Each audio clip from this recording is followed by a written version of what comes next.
So Jahy ended up getting her biggest reward to date, 2 buckets filled with mana crystals because she really was a hero, despite maybe not having the most noble of intentions, saving people from sharks and drowning and this and that. But she ultimately got rewarded very karma style for doing good deeds and not abandoning them in their time of need when, even though they weren't really all that backed up due to business not being that great. And she did technically get punished given that she got docked pay for the time she wasn't there, but ultimately very much in Jahy fashion. The more good things she does, the more she is rewarded. And ultimately, we've kind of reached, I think, the perfect point for an episode like this. Druj is pretty much coming to terms that Jahy seems to be changing.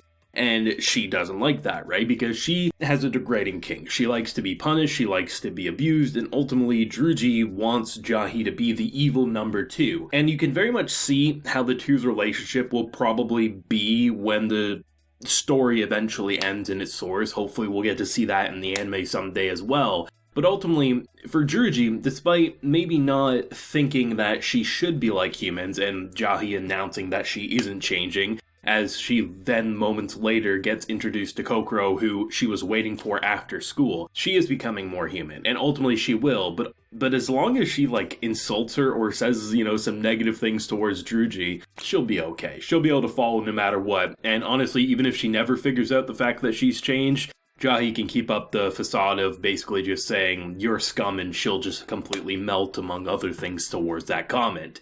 And I really love the balance of the 2 parts of this episode, because the first part, I thought we were getting your standard beach episode, which, in anime back in the day, there was always a beach episode around the midway point, but instead of just going with the typical she goes on vacation, she ultimately gets roped into yet again another business scheme where she has to be the waitress and she has to wait on people, but this amazing shop that's owned by the uncle or whoever they were in terms of family relations, business is so bad, so therefore that must be the result of mana crystals. And I actually thought the direction they're going to go in terms of kind of like the gag was that she was going to abandon them and therefore get punished by there not actually being crystals. Like when the ocean kind of lit up at night, I thought those are jellyfish. You've probably seen plenty of anime where it's like a night scene. I've actually seen it in Pokemon where the tentacruel or whatever, it kind of lights up this purple kind of mist because of the reflections of the light and things like that. But the fact that they went the direction of her literally helping them, but then when she did ultimately abandon them because she's like, you know what, no ice cream, no anything is worth this, she ended up saving people, so then in return sticking to the rules that this show has laid out. When she helps people, she gets rewarded, even if it's accidental help, like you're in my way, I need to find my crystal, so I'm going to punch a shark trying to eat you, or I'm going to be the lifeguard. Ultimately, I really like seeing her rewarded for that, and the fact that she kind of still got that childhood innocence where she gets her pails and she's pretty much building sandcastles. I love how this show has a very basic premise and very basic rules. Jahy does good things happen to Jahy. Jahy does bad things or lies or just does negative things and she gets punished. Basically, the punishment fits the crime sort of a thing. She runs away from the officers.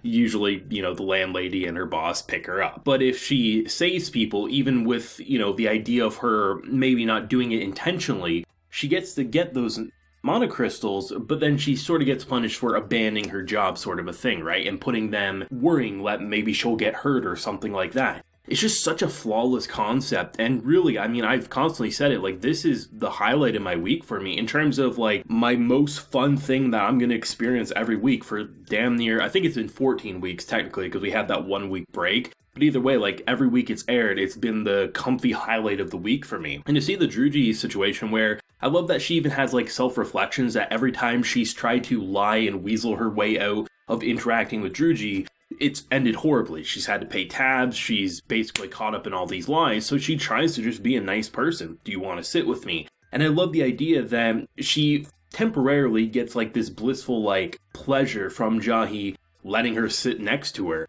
But as she reflects further and further, you're seeing all these scummy things Jahy did, and you're like, oh man, she's about to get hit by a truck and get isekai'd for all the shit she's done. But instead, it just very much focuses that this is a character who wants to be degraded, who wants to be insulted, who wants to be punished.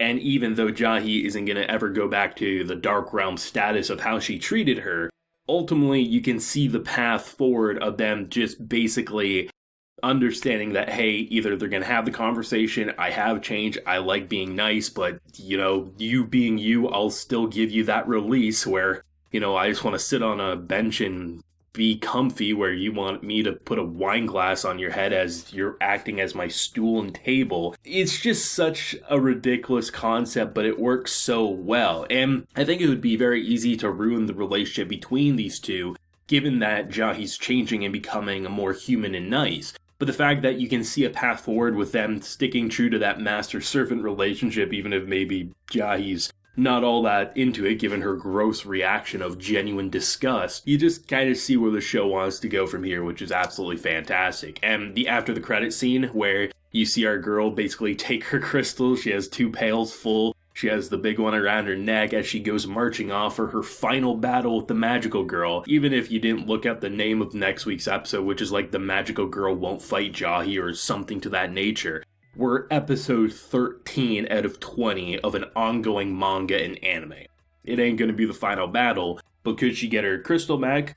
Potentially. But she could very well lose it as well, depending on how she acts. I mean, she goes from cute, adorable to sinister real quick, so, it'll be interesting to see. I mean, it's still nothing in comparison to how many crystals Druj has collected. But goddamn, this is the first time I've really been like, you know what, girl? You did impressive work here. You saved lives. You deserve that reward. You're a goddamn hero. Even if you are a little twisted with your revenge angle on the magical girl. I mean, The Great Jahy is a show that definitely, I think, deserves way more love in the Western fandom. And it's something that I really don't see getting stale or boring anytime soon, because it really has introduced characters at a steady enough pace, and it doesn't overuse those characters. Like, I'm perfectly content with Kokoro being a character who, even if she doesn't get, like, minutes upon end in an episode, Jahy waiting up to see her after school is very cute and kind of further fleshes out and proves that she has changed and developed. And I mean, I'm still waiting for the Demon Lord. She's in the opening, she's in the ending songs, and it seems like Jahy will be very clingy towards her.